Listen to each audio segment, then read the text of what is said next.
Thank you very much, Tõnu. And I think that your slide with those 5 countries where the attacks are originating justifies the existence of us cyber diplomats. So it has a technical origin that cyberspace is a global phenomenon, and we have to be all very strong there, because as you very well illustrated, the weakest link might be the issue. And I'm very glad that we have a small Estonian panel here during our very difficult times where panels have been banned.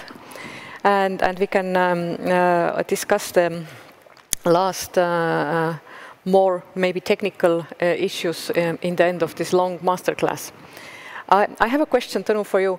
Estonia was largely unaffected by the recent global malware campaigns, such as WannaCry. So can you maybe explain how you are doing incident response and how you are doing this preventive work so that Estonian cyberspace stays strong and resilient?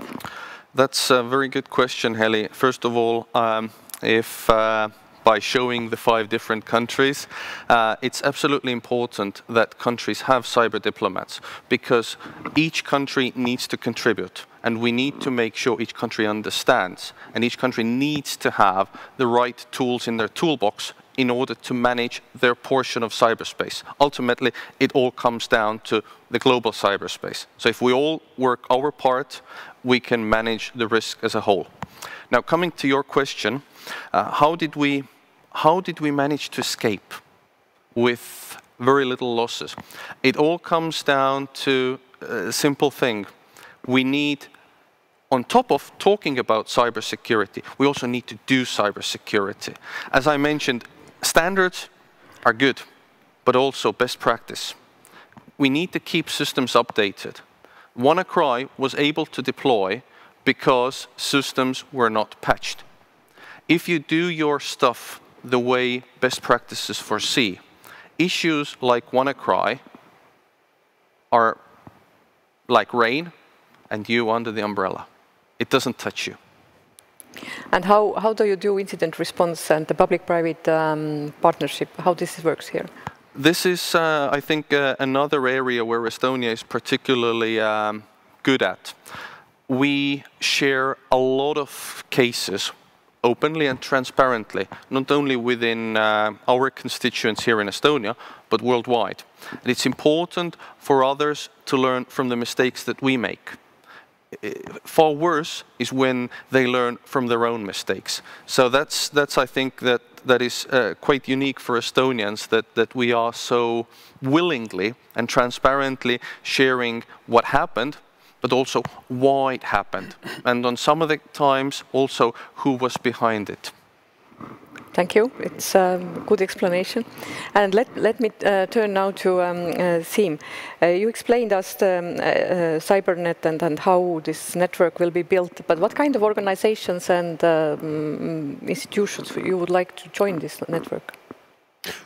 Well, I gave 2 numeric objectives that we have, at least 150 institutions into the stakeholder community. And if you ask which kind of institutions, well, we're looking for experts, and experts come with competence. And if I borrow from EU language, the competence centers, for instance, in the EU could be a perfect match for the stakeholder community. Essentially, the different government institutions that serve as the cyber defenders of the EU nations.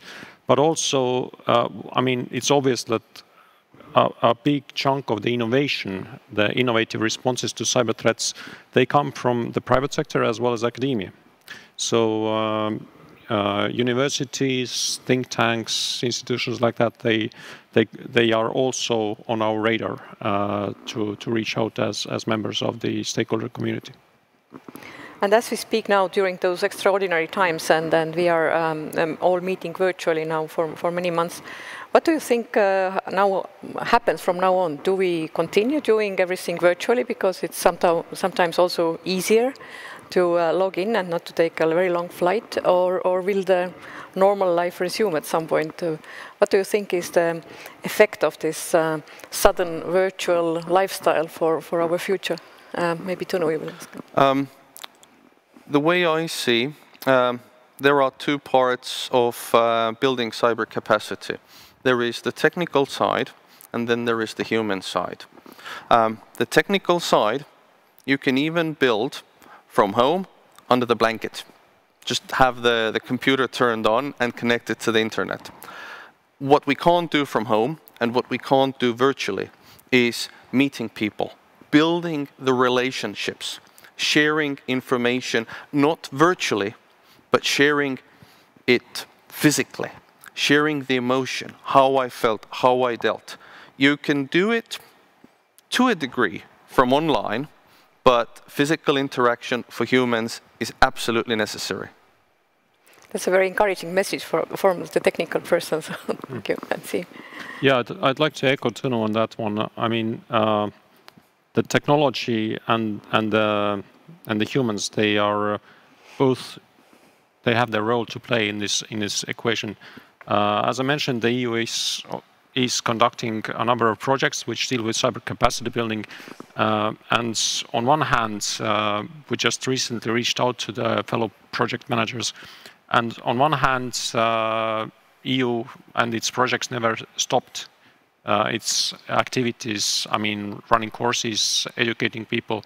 But at the same time, doing that online does have its limitations. The human factor, speaking to people directly, exchanging ideas, experience, that's really not always the same done online. And as you have seen the cyber security issue more from the national cyber side and the defense side, what would be your advice for cyber diplomats community? How can we actually go and reach out to all these different countries in the world and explain sometimes why cyber awareness is important, why capacity building is important, why international law should be followed, why the technical standards should be followed? So what could be your final word for the community of cyber diplomats? Can we ask? I think diplomats in this context are also important. As I mentioned, we have a collective responsibility for the internet. Each country looking at their side, combining it together as a global internet.